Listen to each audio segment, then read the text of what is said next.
In this lecture, we will look at how to apply a filter to a chart. Applying a filter to chart means only that chart will be subjected to the filter that's applied. To see this in action, let's create a new page. Add a new page. Let's add a chart here. I'm going to use bar chart. Click on bar chart and draw it. There you have a bar chart. Let's duplicate this. You can duplicate by right-clicking on it and then click on duplicate, and now you have two charts here. I'm going to drag this chart over next to it. So now we got two similar charts with similar data. I am going to apply a filter to one of these to show you how it differs from the other. So click on the second one.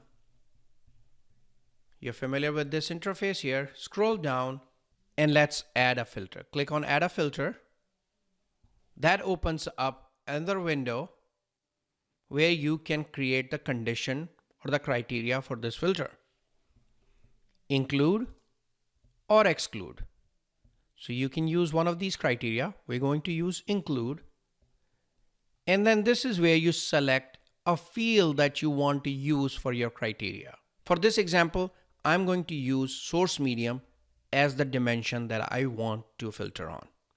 You can choose any of these dimensions and metrics that are listed here for your criteria.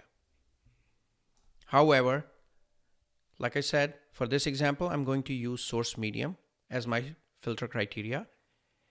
And what I want to do is only look at the traffic that had Google in it. So any of the Google websites or apps that are sending traffic to this site are going to be listed in this chart.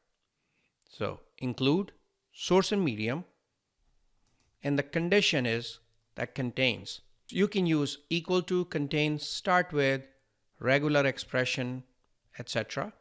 Any of these criteria. When I do equal to, that means it has to exactly match that criteria.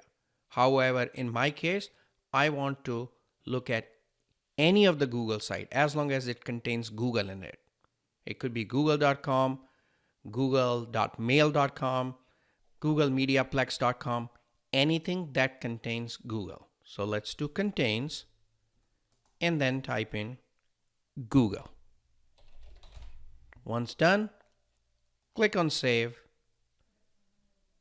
Now you'll notice there is a difference in these two charts. This one has a filter, this one is without filter. That's how you apply a filter to a chart, and it only gets applied to that chart and nothing else.